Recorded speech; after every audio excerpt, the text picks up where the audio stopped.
Everybody আসসালামু আলাইকুম, কেমন আছেন সবাই? আলহামদুলিল্লাহ আমরা ভালো আছি। তো আপনাদের মাঝে আজকে নতুন একটা রেসিপি নিয়ে আসলাম, মাছ দিয়ে মুহি দিয়ে ভাজি রেসিপি। তো প্রথমে আমি মাছগুলো আলাদা করে নিলাম, আলাদা করে নিয়ে হলুদ আর লবণ দিয়ে মেখে নিলাম। মেখে নেওয়ার পরে আমি ফ্রাই প্যানে তেল দিয়ে দিলাম। ফ্রাই প্যানে তেল দিয়ে তারপরে মাছগুলো লাল লাল করে ভেজে নিলাম।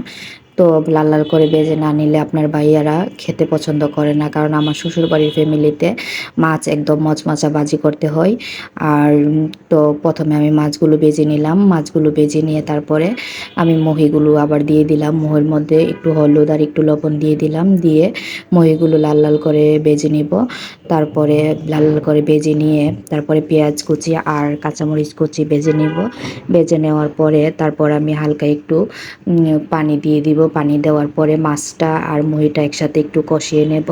কষিয়ে নেওয়ার পরে তারপরে যখন আমি জুল দেব, জুল দেওয়ার পরিমাণ মতো পানি দেব, দিয়ে জুল করে নেব। জুল করে নিয়ে যখন পানিটা একটু গাঢ় হয়ে আসবে তখন আমি ধনিয়া পাতা দিয়ে দিব। ধনিয়া পাতা দিয়ে তারপরে আমি এটাকে ফাইনাল রেসিপিতে নিয়ে যাব। তো আসলে আপনাদের সামনে আসা হচ্ছে, কিন্তু আমার মনটা তেমন ভালো না, সেজন্য কথাগুলা ঠিক স্পর্শ হচ্ছে না, কারণ আমি একটু অসুস্থ, আবার একটু ব্যস্ত, স্কুলের বাচ্চাদের পরীক্ষা ছিল, সেজন্য আপনাদের মাঝে ভিডিও নিয়ে আসতেছি, কিন্তু স্পষ্টভাবে কথাগুলো নিয়ে আসতে পারতেছি না, কারণ মনটা তেমন ভালো না, সেজন্য কথাগুলো মন মতো হচ্ছে না। তো দেখেন আমি পানি দিয়ে দিচ্ছি। পানি দিয়ে তারপরে একে একে মশলাগুলো দিয়ে দিব। মশলাগুলো দিয়ে ঢাকনা দিয়ে ঘুরিয়ে দিব, দিয়ে একটু কষিয়ে আসলে তারপর আমি ঝোলটা দেব। তো গাইস, আমার ভিডিওটা যদি আপনাদের কাছে ভালো লাগে তো অবশ্যই লাইক, কমেন্ট এবং শেয়ার করবেন।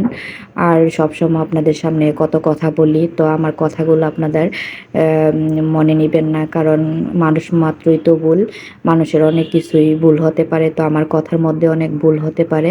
তো আপনারা কথাগুলো মনে নেবেন না, দয়া করে আমাকে একটু ভুল বুঝবেন না। তো আসলে আমি সারাক্ষণ একটু ব্যস্তই থাকি, স্কুল, বাসা, রান্না বান্না, এরকম আমি আর আপনার ভাইয়া একসাথে থাকি। তো আমরা দুজনের প্রতিদিন রুটিন মাফিক সব কিছু হয়। সকালে উঠে আপনার ভাইয়া চাকরিতে চলে যায়, আমিও চাকরিতে চলে যাই। তো দুপুরে বাসায় আসি, আসার পরে আমি দৌড়াই এসে রান্না করি। রান্না করার পরে আমরা আবার খাই। খাওয়া দাওয়া করার পরে একটু রেস্ট নিয়ে আবার দুজন বের হয়ে যাই। তো আমাদের তো চাকরি আছে, সেজন্য বের হতে হয় আর কি। তো দেখেন আমি ঢাকনাটা উঠে নিলাম, জুল দিয়ে দিলাম। জুল দিয়ে ফাইনাল রেসিপি এখন চলে আসবে।